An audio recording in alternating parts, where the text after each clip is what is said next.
വർഷങ്ങൾ എത്ര പിന്നിട്ടാലും സൗഹൃദത്തിന്റെ കനലുകൾ അണയുകയില്ലെന്ന് തെളിയിച്ച് കോഴിക്കോട് മാവൂർ ഗ്രാസിം ഫാക്ടറിയിലെ പഴയകാല തൊഴിലാളികൾ വീണ്ടും ഒത്തുചേർന്നു. ഫാക്ടറി അടച്ചുപൂട്ടി കാൽനൂറ്റാണ്ട് തികയുമ്പോഴും ഫൈബർ ഡിവിഷനിലെ പവർ ഹൗസ് കൂട്ടായ്മയുടെ നേതൃത്വത്തിലായിരുന്നു വീണ്ടും ഒരു സംഗമം. സംസ്ഥാനത്തിന്റെ വിവിധ ഭാഗങ്ങളിൽ നിന്നായി 700ഓളം പേരാണ് പഴയ സഹപ്രവർത്തകരെ കാണാൻ മാവൂരിലെത്തിയത്.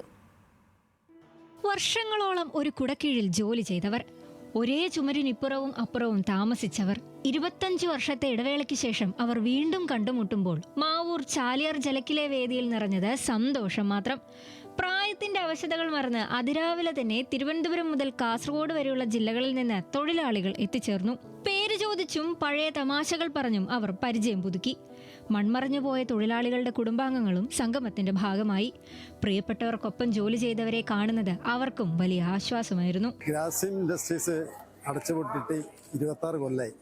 അപ്പം നമ്മളൊരു 2024 വരെ ആരുമായിട്ടൊരു ബന്ധമില്ലായിരുന്നു.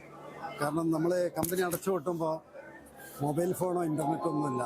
തുടർച്ചയായി 4ാം വർഷമാണ് ഞാൻ ഈ ഒരു പ്രോഗ്രാമിൽ പങ്കെടുക്കുന്നത്. ആദ്യമായിട്ട് ഇതിനെ ക്ഷണിച്ച ആളുകളോട്, ഇതിൻ്റെ ഭാരവാഹികളോട് നന്ദി അറിയിക്കുകയാണ്.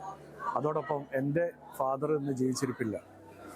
ഫാദറെ കൂടെ വർക്ക് ചെയ്ത് ഒരുപാട് ആളുകളെ പരിചയപ്പെടാനും അവരൊക്കെ നേരിൽ കാണാനും സാധിച്ചതിൽ വളരെയധികം സന്തോഷമുണ്ട്. ഇത്തരത്തിലുള്ള കൂട്ടായ്മകൾ വീണ്ടും ഉണ്ടാവട്ടെ, നിലനിർത്തട്ടെ എന്ന് ആഗ്രഹിക്കുന്നു.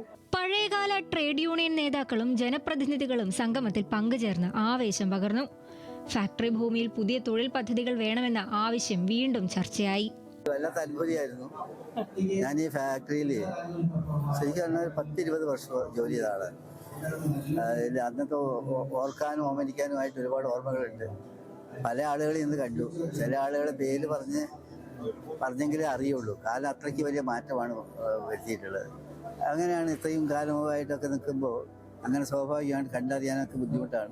എന്നാൽ കുറച്ച് ആളുകളെ എല്ലാം കാണാനും കഴിഞ്ഞ സന്തോഷമുണ്ട്. അതിരാവിലെ തുടങ്ങിയ സംഗമം വൈകിട്ടോടെയാണ് അവസാനിച്ചത്. നിറഞ്ഞ മനസ്സോടെ മടങ്ങുമ്പോഴും ഫാക്ടറി ഭൂമിയിൽ പുതിയൊരു സംരംഭം വേണമെന്ന പ്രതീക്ഷയും വെച്ചാണ് ആ തൊഴിലാളി കുടുംബങ്ങൾ യാത്രയായത്.